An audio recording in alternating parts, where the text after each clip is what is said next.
नमस्कार दर्शकों, आप देख रहे हैं नवभारत न्यूज 24/7। और यूं कहा जाए कि इंडी अलायंस को एक झटका लगा है। ममता बनर्जी जो वेस्ट बंगाल चीफ मिनिस्टर है, उन्होंने साफ सीधे से खारिज कर दी कि कांग्रेस से कोई रिश्ता नहीं है और आने वाले लोकसभा के चुनाव में तृणमूल कांग्रेस अपने ही बिहाफ पर, अपने ही अकेले दम पर लड़ाई लड़ेगी, संघर्ष करेगी, चुनाव लड़ेगी। चर्चा करेंगे जगदीप सिंह जी जो कांग्रेस से ताल्लुक रखते हैं, कांग्रेस के सीनियर लीडर जगदीप सिंह हमारे साथ मौजूद है।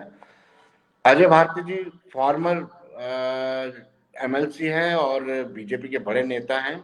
और निर्मल मनहा जी महाना जो आम आदमी पार्टी से ताल्लुक रखती है, स्पोक्स पर्सन है। आपका भी स्वागत है। निर्मल जी, अब मुझे लगता है कि शुरुआत आपकी होगी। पंजाब में आप भी इनकार करने वाले हैं, ऐसा भाप रहा है, ऐसा असर हो रहा है कि आप कांग्रेस को पंजाब में कहेंगे कि आपका कोई जनाधार नहीं है, लिहाजा सभी की सभी लोक सीटों पर आम आदमी पार्टी चुनाव लड़ेगी। क्यों निर्मल जी? आपके सभी दर्शकों को और आप सबको सबसे पहले तो मेरा नमस्कार, और दूसरा पूरे देशवासियों को रामलला के प्राण प्रतिष्ठा के लिए बहुत बहुत बधाई। हम सारे भारतवासी बहुत खुश हैं कि चलो अपनी जगह पर अवतरित हुए हैं। आपने जैसे बोला कि पंजाब में देखिए समीकरण बदलते रहते हैं। आज सिचुएशन कुछ और होती है। जब मीटिंग्स होती हैं उसमें क्या डिस्कशंस निकलते हैं, उसके बाद पार्टी क्या स्टैंड लेती है, दैट्स अ डिफरेंट थिंग।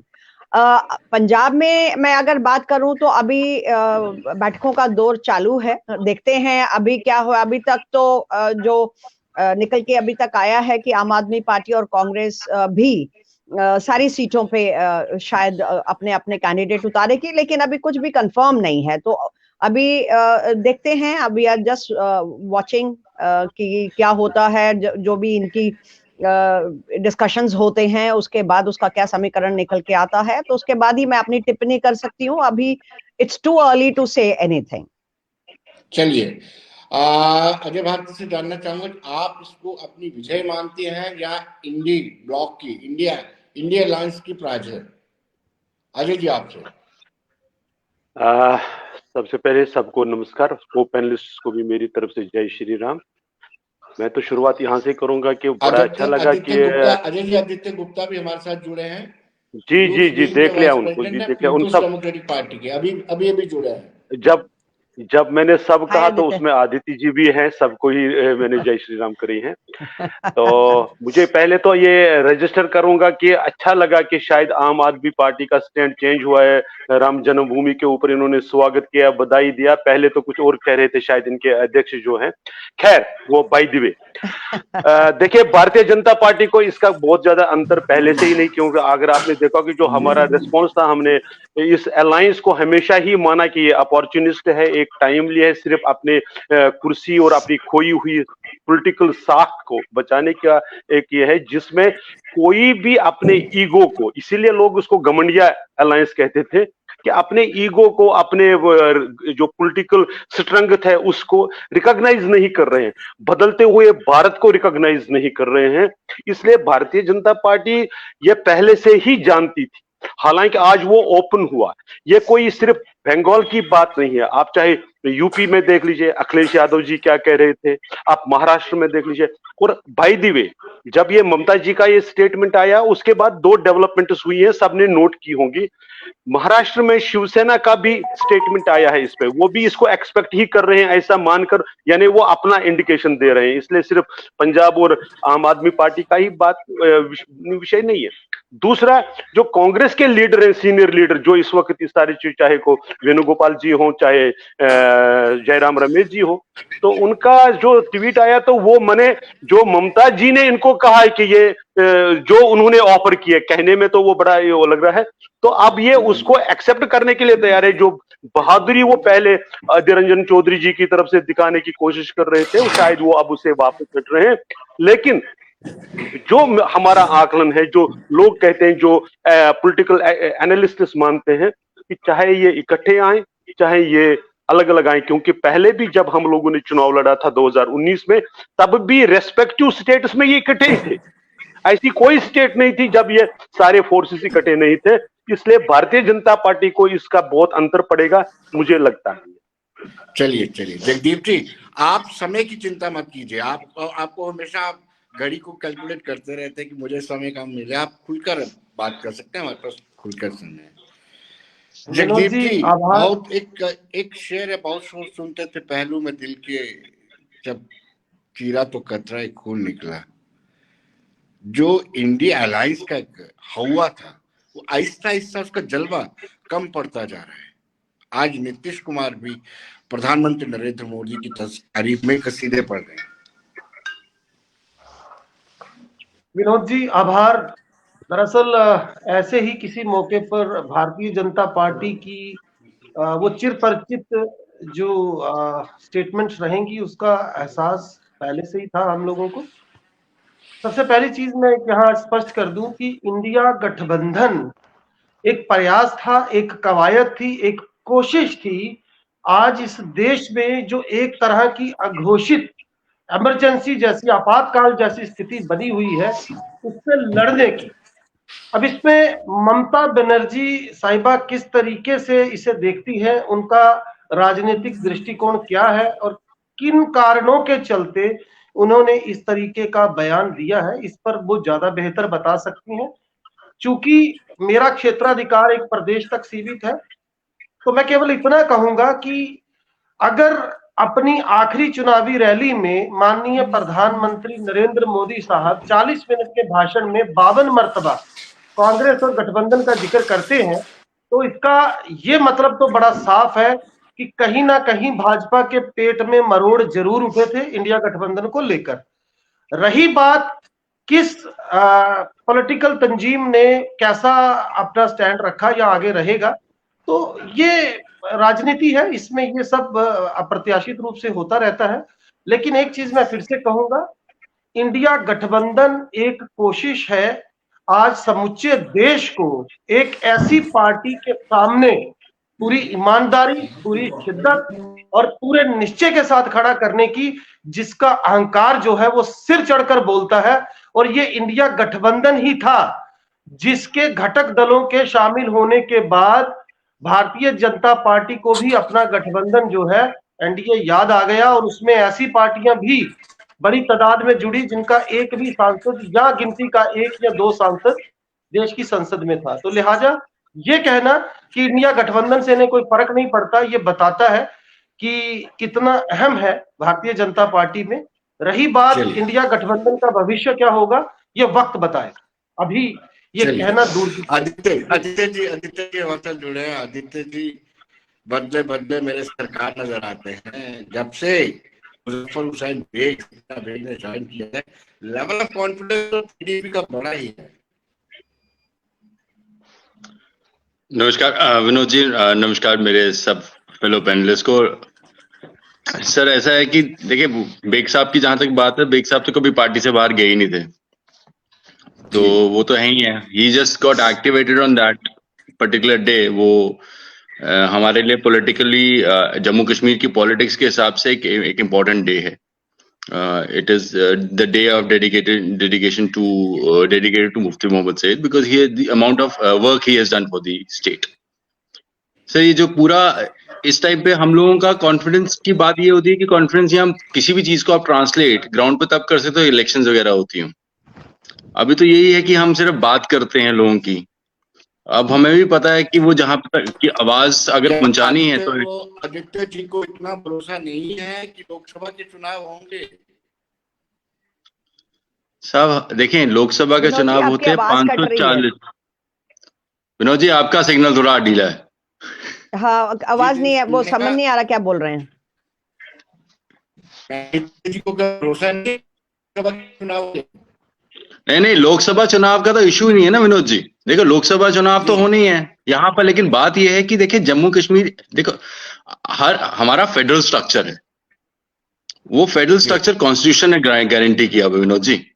अब देखिए सबने सिग्निफिकेंस तो बांधी 22 जनवरी के आसपास, बट अगर उतना ही एफर्ट गवर्नमेंट 26 जनवरी के लिए भी एफर्ट डालेगी तो that will be very nice, क्योंकि अब आप रियलाइज करें कि जनवरी के अंदर 3 डेटें बहुत इंपॉर्टेंस हो गई हैं और बाई चांस रिदम में भी आती हैं। 22 जनवरी, 26 जनवरी और 30 जनवरी, 3 अलग अलग थॉट प्रोसेसेस हैं सर, और इंडिया को डिफाइन करती हैं जी। तो अब सिंस 26 जनवरी आ रही है विनोद जी, तो मैं 26 जनवरी के पॉइंट ऑफ व्यू से ही बोलूंगा ना। फेडरल स्ट्रक्चर है, जी तो जी। फेडरल स्ट्रक्चर है तो उसके अंदर स्टेट्स के एम्पावरमेंट और स्टेट लिस्ट होती हैं सर, कॉन्स्टिट्यूशन में गारंटीड है। उसके हिसाब से काफी काम जो ग्राउंड पे होता है वो स्टेट्स करती हैं और स्टेट्स के एम्पावर्ड होती है, तभी तो एक स्ट्रक्चर क्रिएट किया गया हुआ।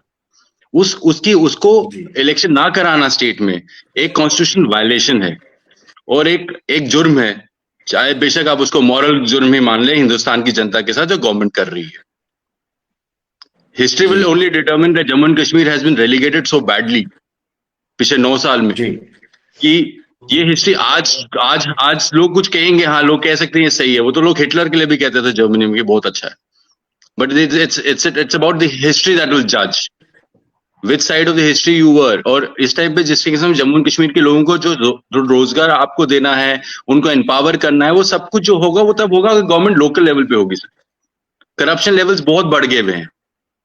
मैं गवर्नमेंट ऑफ इंडिया को एक्यूज करता हूं, लेकिन at the same time local BJP unit से ना खुश हूं।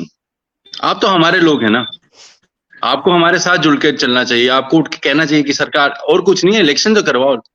लोगों की बात होती है, लोगों की अपनी मर्जी इसमें आती है, तो आप वो सब कुछ करते नहीं है। एंड वो होता है ना कि आप बेगानी शादी में अब्दुल्ला दीवाना। इंडिया अलायंस में जो हो रहा है उसको घमंडी अलायंस, आप खुद देखें, India alliance, India itself is a name. आप उसको घमंडिया कह के कहेंगे itself is a disgrace. Don't use such words. आप कह सकते हैं कि इंडिया अलायंस, आपको इंडिया अलायंस बोलने में क्या दिक्कत है? Just because its constitutes India as a name. और वो होता है ना बेगानी शादी में अब्दुल्ला दीवाना, मतलब कि आप कौन जी, मैं खाम खा। साहब इंडिया अलायंस का हम आपस में निपट लेंगे। आप अपना सेटअप बनाएं, अपना जैसे आपने पॉलिटिक्स करनी आप करें उस पर। अजय जी जानना चाहूंगा, अजय जी ये घमंडिया alliance, Vinod ji you are not audible sir. Yeah, you are not audible. I can't hear. Ajay ji क्या विरोध? बस मैं थोड़ा सा अपना नाम का आधा हिस्सा सुन रहा हूँ, लग रहा है कि आप मुझे बता रहे हैं कि जो अभी कहा गया उसके बारे में हम बात करें। अगर ऐसा ही है तो मैं सबसे पहले तो ये कहना चाहता हूँ। नहीं, अभी मेरी ही बात चल रही थी सर, रहना साहब। अभी मेरे पे ही उन्होंने अजय भारती का नाम लिया, पता नहीं जगदीप जी ने भी सुना कि नहीं सुना, मुझे मालूम नहीं है। मैं वेट करूंगा, कोई दिक्कत, मेरे को कोई जल्दी नहीं है। नहीं, हाँ कोई जल्दी नहीं, मुझे बहुत पेशेंस है। हम 1947 से इंतजार करते रहे डेमोक्रेटिकली सारी चीजें करने के लिए, कोई दिक्कत नहीं। अपोजिशन में रहे हम बहुत दिन और डेमोक्रेटिक वेज अपना कर ही आगे आए हैं। आज भी वैसा ही करेंगे, चिंता मत करिए। जी विनोद जी।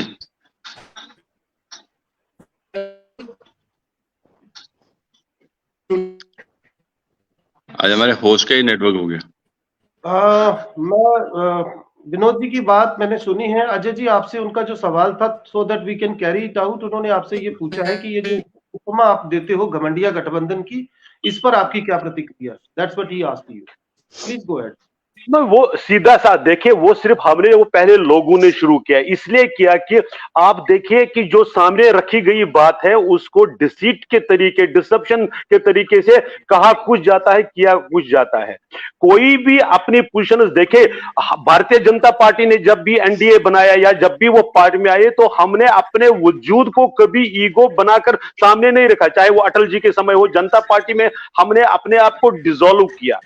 मैं नॉर्मली एज पॉलिटिकल एक्टिविस्ट या पॉलिटिकल ऑब्जर्वर कहता हूं कि जब कोई अलायंस बनता है, जब तक कॉन्स्टिट्यूएंट पार्ट में एक मिक्सचर की तरह नहीं हो सकता ना। अगर आप अलायंस बनाते हैं तो सब लोगों को अपने इंडिविजुअल ईगोज को नहीं यहां ईगो ही सामने आया। रही बात जब तक जहां तक इंडिया की बात करी गई, यह भी एक डिसेप्शन था।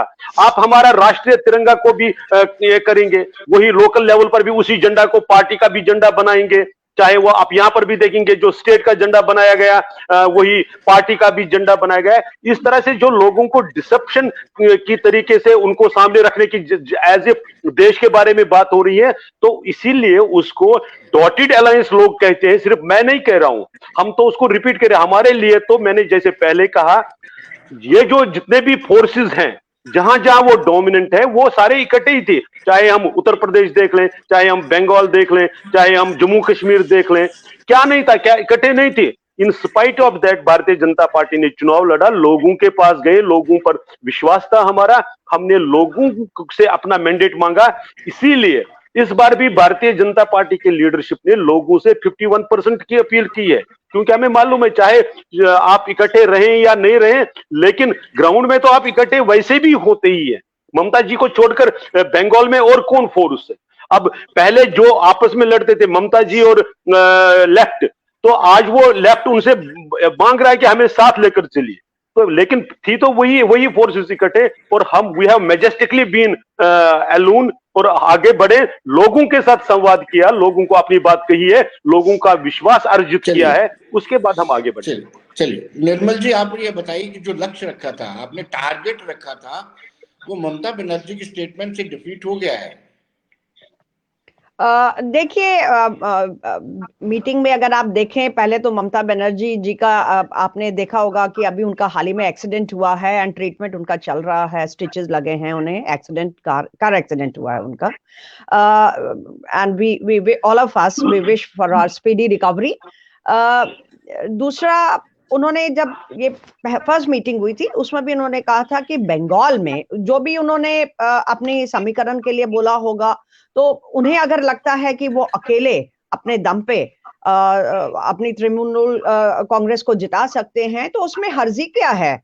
आफ्टर ऑल ये कोई जरूरी नहीं है ना कि जो इंडिया गठबंधन है वो हर स्टेट में मिलके चुनाव लड़ेगी।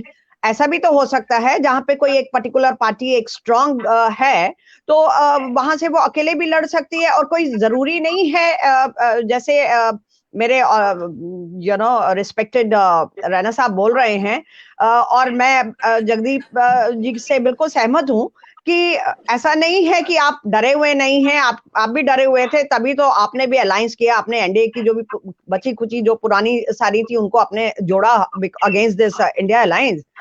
बात वो नहीं है, बात ये है कि जहां पे भी लोगों के लिए काम करने की बात है, रिप्रेजेंटेशन की काम है, जहां पे भी लगेगा कि इस पर्टिकुलर एरिया से एक पर्टिकुलर पार्टी का कोई कैंडिडेट जो है वो स्ट्रांग है, तो उसे चांस मिलना चाहिए। आफ्टर ऑल पार्लियामेंट इलेक्शंस का मतलब ये होता है, जैसे आदित्य ने बताया, कि चाहे वो पार्लियामेंट इलेक्शंस हैं, लेकिन क्योंकि हमारा जो देश है वो फेडरल सिस्टम से चलता है, तो उसमें हर एक स्टेट का जब रिप्रेजेंटेटिव जाता है, तो जो पर्टिकुलर स्टेट का एक रिप्रेजेंटेटिव है, मेंबर ऑफ पार्लियामेंट, अगर वो चुन के जाता है, तो उसे वहां के हालात, वहां की लोगों की परेशानियां वो ज्यादा अच्छे से समझ सकता है।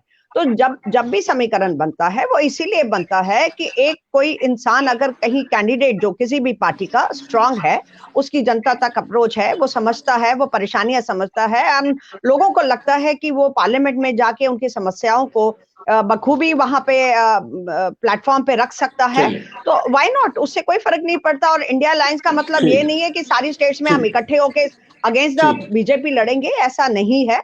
आई थिंक इसको समझने की जरूरत है। मैंने आपको यस जगदीप जी, एक न्याय यात्रा पर इसका क्या इम्पैक्ट पड़ सकता है? न्याय यात्रा पर भी इसका इम्पैक्ट पड़ेगा, और आप सहाफी भी हैं और सियासतदान भी हैं, क्या इम्पैक्ट पड़ सकता है न्याय यात्रा पर इस स्टेटमेंट का? दिल शक नहीं, न्याय यात्रा पर इसके किसी भी प्रकार के इम्पैक्ट की कोई बात से मैं सहमत नहीं हूं। और विनोद जी, जब हम बात कर ही रहे हैं गठबंधन की, तो अभी अजय जी ने, मैं सम्मान दोबारा कहना चाहूंगा, उन्होंने एक स्टेटमेंट दिया कि घमंडिया जो शब्द है, ये इन्होंने स्पष्ट नहीं बताया। जहां तक मुझे लगता है कि ये उपमा जो है ये माननीय प्रधानमंत्री नरेंद्र मोदी जी के मुखारबिंद से निकली थी सबसे पहले, और तदोपरांत तमाम भारतीय जनता पार्टी के नेता और प्रवक्ता इसे प्रसिद्ध करने में लग गए। तो देखिए, एक चीज तो बड़ी साफ है कि मैं फिर से कह दूं, जहां तक गठबंधन का सवाल है, मैंने पहले कहा कि एक तरह का अघोषित आपातकाल आज इस देश में लगा है। निर्मल महाना जी आम आदमी पार्टी का प्रतिनिधित्व कर रही हैं। एक वक्त मुझे भी मिला था इस पार्टी में काम करने का, और जहां तक मैं समझता हूं, आज आम आदमी पार्टी के तमाम बड़े नेता, जिनको बिना कोई आरोप सिद्ध हुए आज वो जेलों में बंद हैं, या आने वाले वक्त में इवन केजरीवाल साहब पर भी जो है तलवार लटक रही है गिरफ्तारी की। तो ये समझना पड़ेगा तमाम पॉलिटिकल पार्टीज को, जमातों को, कि ऐसी पार्टी जो 150 के करीब सांसदों को, चयनित सांसदों को संसद से बाहर का रास्ता दिखा सकती है, एक ऐसी पार्टी जो, जब बात आती है हेमंत बिश्व शर्मा की, पहले अमित शाह साहब प्रेस कॉन्फ्रेंस करके बोलते हैं कि वो करप्ट है, बाद में वो गंगा नहा लेते हैं। इसी तरह अजीत पवार की बात कीजिए, इसी तरह दुनिया भर के में कई, अरे एक नई एग्जांपल सुन के तो मैं हैरत में हूं, स्तब्ध हूं।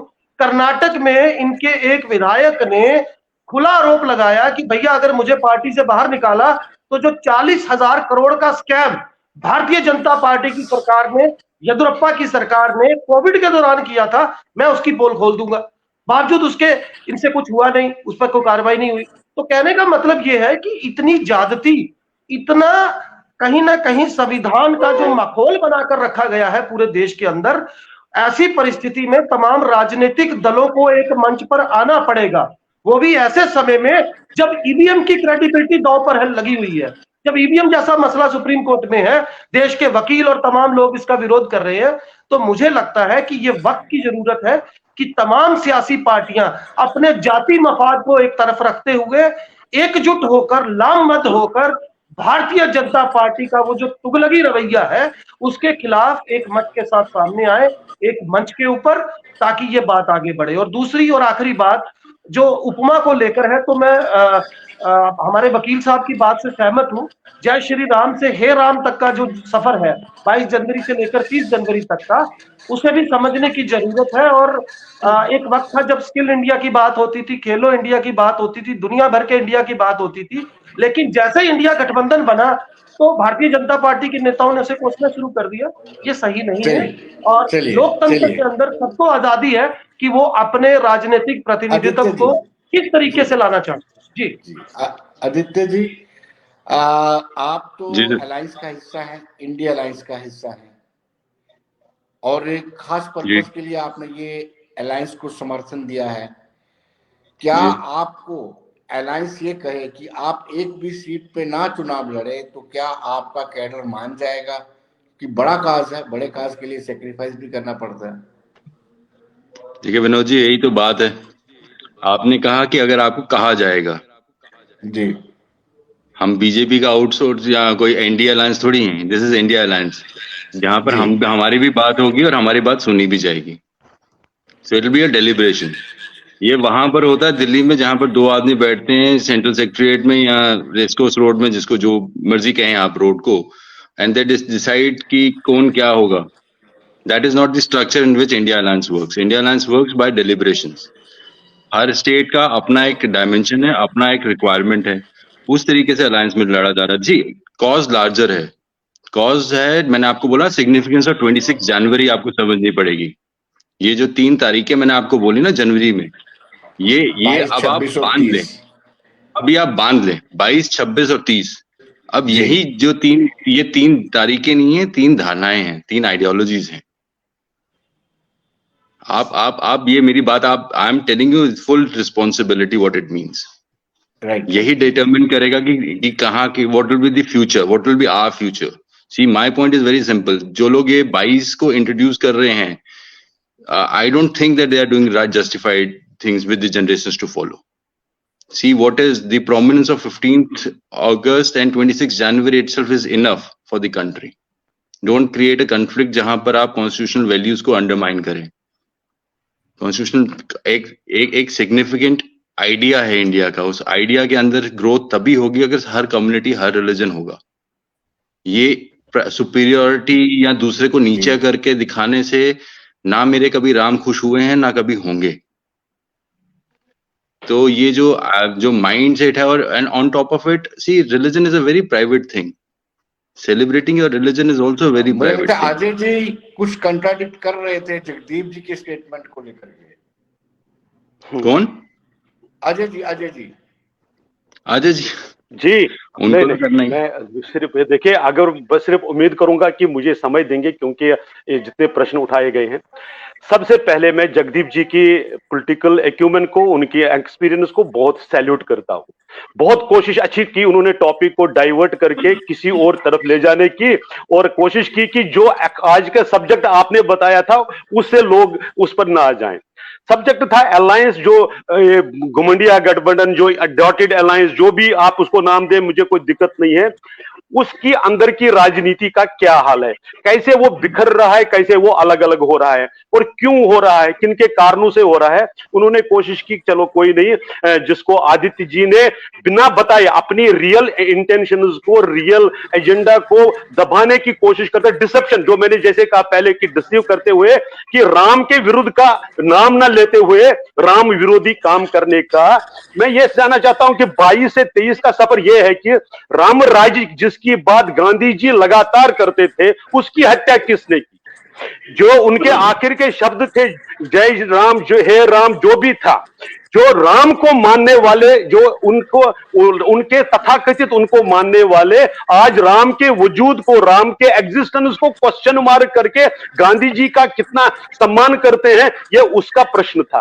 15 अगस्त को सिर्फ आप एक आधी अधूरी आजादी की बात तो करेंगे, लेकिन जो पार्टीशन जिस बेसिस पर हुआ उसकी चर्चा नहीं आप करेंगे, और जब आजादी भी आधी उसकी अधूरी चर्चा होती की है। हो जाएगी तो अब जो ही उसकी चर्चा हो आप जाएगी ये तो कह रहे हैं, लोगों के तड़प आ जाएगी, कहाँ से क्योंकि सीखा आपने? डिस्टर्ब करना शुरू कर देंगे, लोग डिस्टर्ब करना शुरू कर देंगे।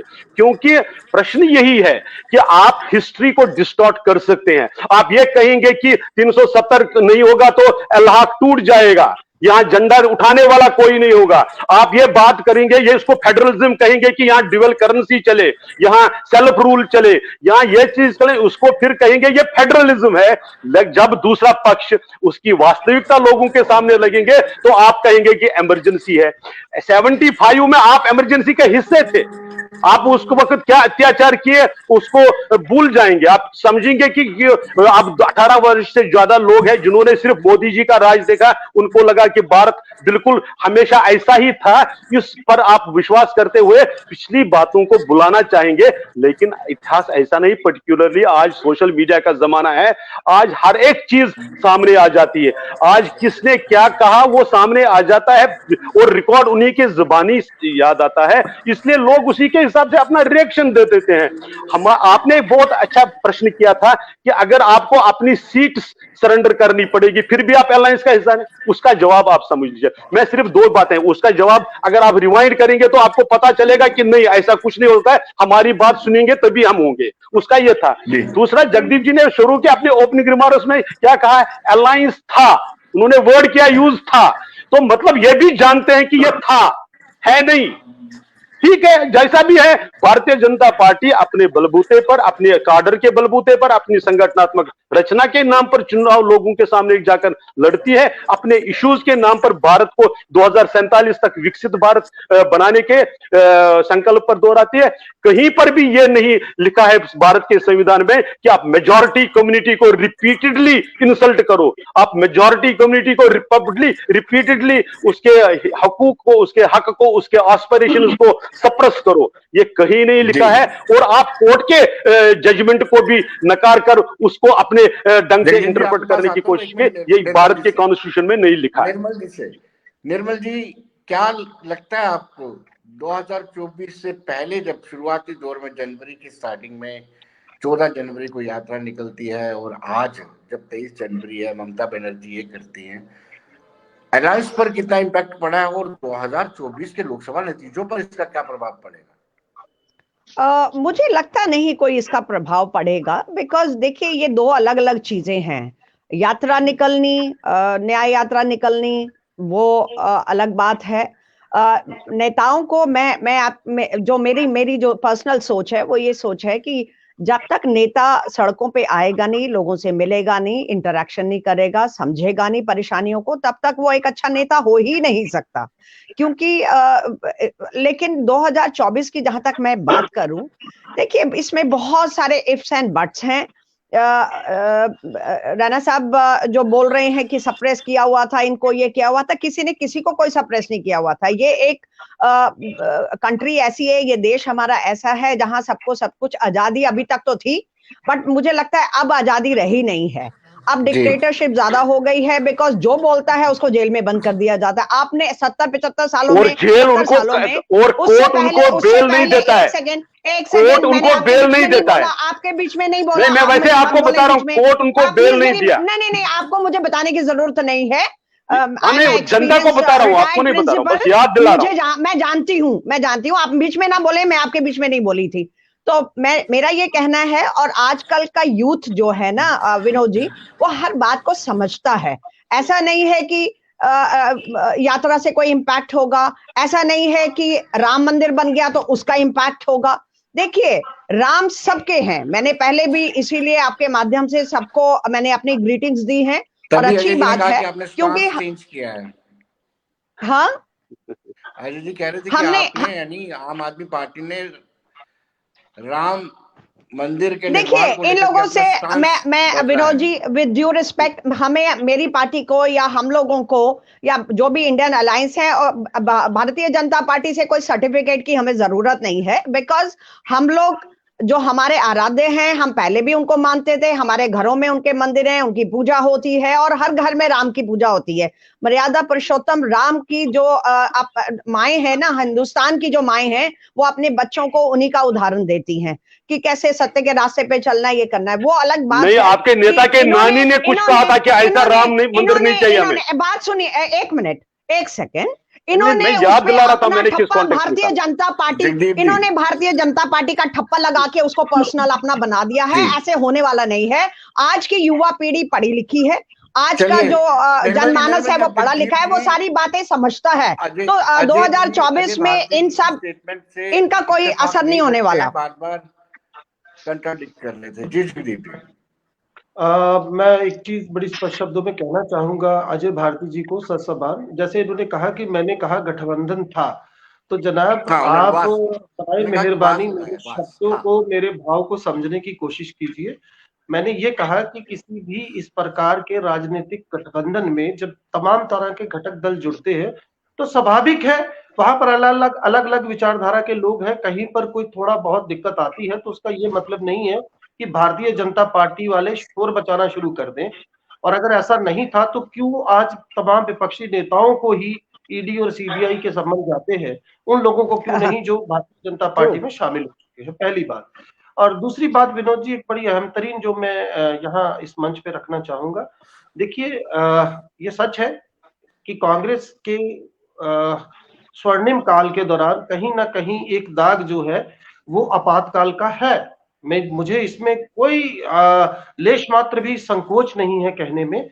लेकिन आज जो समय है वो मैंने पहले कहा एक तरह का अघोषित आपातकाल है, जब 150 के करीब सांसदों को संसद से बाहर का रास्ता दिखा दिया जाता है, बजाय इसके कि उन सांसदों से जवाब तलबी होती जो असल में कसूरवार थे, जिसमें मैंने कई नाम पहले भी गिनवाए।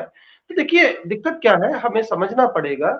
आज इस देश को एक मत और एकजुट होना पड़ेगा। और मैं वकील साहब की एक बात को और अनुमोदित कर दूं कि देखिए, जो लेह और कारगिल में लेह चुनाव हुए, उन्होंने बता दिया भारतीय जनता पार्टी का सुपड़ा कैसे साफ हुआ जब कांग्रेस, नेशनल कॉन्फ्रेंस और तमाम सियासी जमातें एकजुट होकर लड़ी। तो यही बात है और यही डर है भारतीय जनता पार्टी को। अन्यथा अधूरे राम मंदिर की प्राण प्रतिष्ठा की कोई इतनी जल्दबाजी में जरूरत नहीं थी।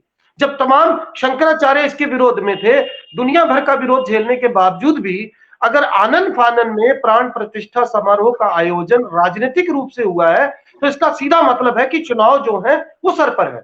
तो मैं केवल ये कहने की कोशिश कर रहा हूं कि इंडिया गठबंधन में जो तथाकथित रार की बात की जा रही है बार बार, reluctantly I would like to say there could be some differences, but it doesn't mean that anybody from the party like BJP has a right to proclaim that there are different kind of controversies in this Gathbandhan or in this coalition. So I don't think so. Let the time come when the people will say India will win through India. That's what I would like to say. Ji Vinod ji, carry out करिए।